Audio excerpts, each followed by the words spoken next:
Soaking, sprouting, and germination are among the simplest food practices humans have ever used, yet they remain some of the most biologically powerful ways to improve the nutritional value of grains.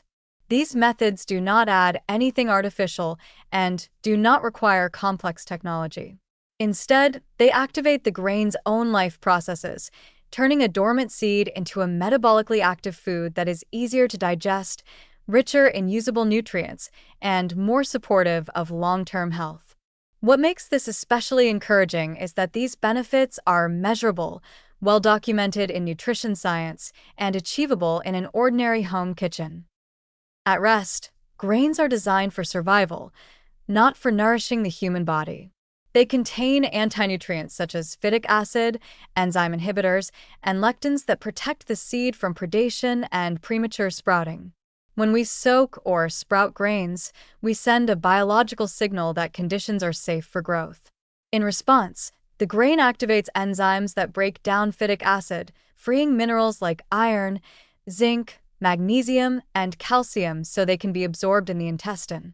Studies consistently show that soaking and sprouting can reduce phytic acid by 30 to over 70%, depending on the grain and duration.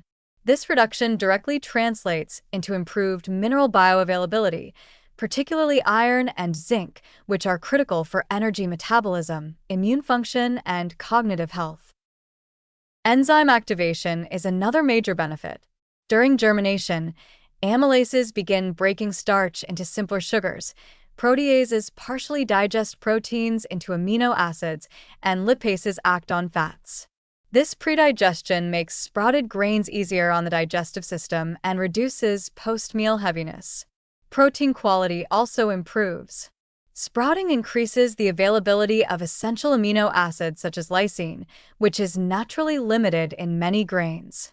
The result is not just better digestion, but more efficient protein utilization, especially important in diets where grains provide a substantial share of daily calories.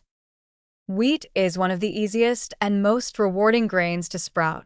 Whole wheat berries are soaked in clean water for about 8 to 12 hours, then drained and rinsed. When kept moist and rinsed once or twice daily, tiny sprouts appear within 1 to 2 days. At this stage, enzyme activity is high and anti-nutrients are significantly reduced. Sprouted wheat can be eaten fresh, gently cooked into porridge, or dried and ground into sprouted flour. Compared with unsprouted wheat, sprouted wheat products tend to have a lower glycemic impact, improved mineral absorption, and a naturally sweeter, more complex flavor without added sugar. Corn requires a slightly different approach, especially when the goal is masa-style preparation. Soaking corn alone helps, but combining soaking with nixtamalization is where the real transformation occurs. Dried corn is cooked and soaked in water with food-grade calcium hydroxide, then rinsed thoroughly. This process releases bound niacin, increases calcium content dramatically, and reduces anti-nutrients. If the treated corn is then allowed to rest or lightly ferment, enzyme activity continues to improve digestibility.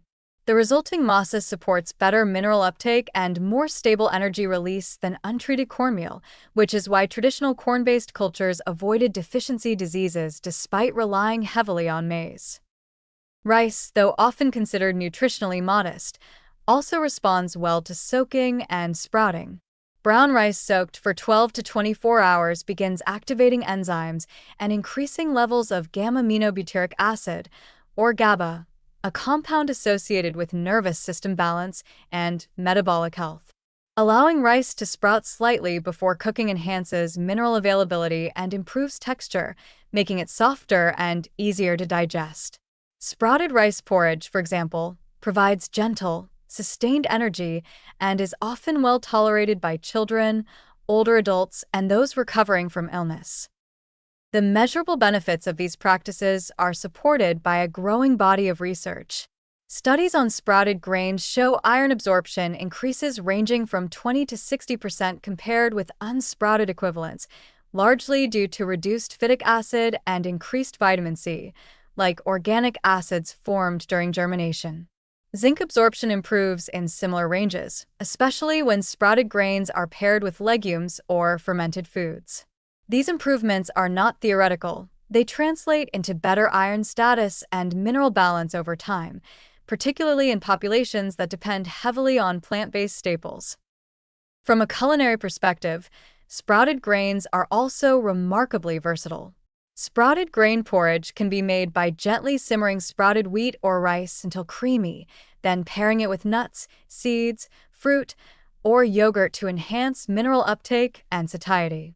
Sprouted flatbreads, made by blending sprouted grains into a dough and cooking them lightly, deliver fiber and minerals in a form that is both satisfying and digestible.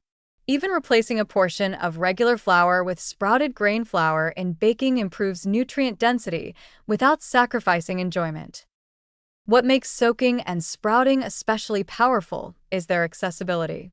They require no supplements, no fortification, and no radical dietary shifts. They simply ask for time, water, and a basic understanding of how living foods respond to care. When practiced consistently, these methods transform grains from passive sources of calories into active partners in nutrition.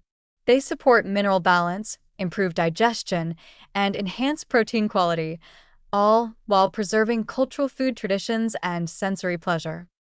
Ultimately, soaking, sprouting, and germination remind us that nutrition does not begin in the laboratory or the supplement aisle.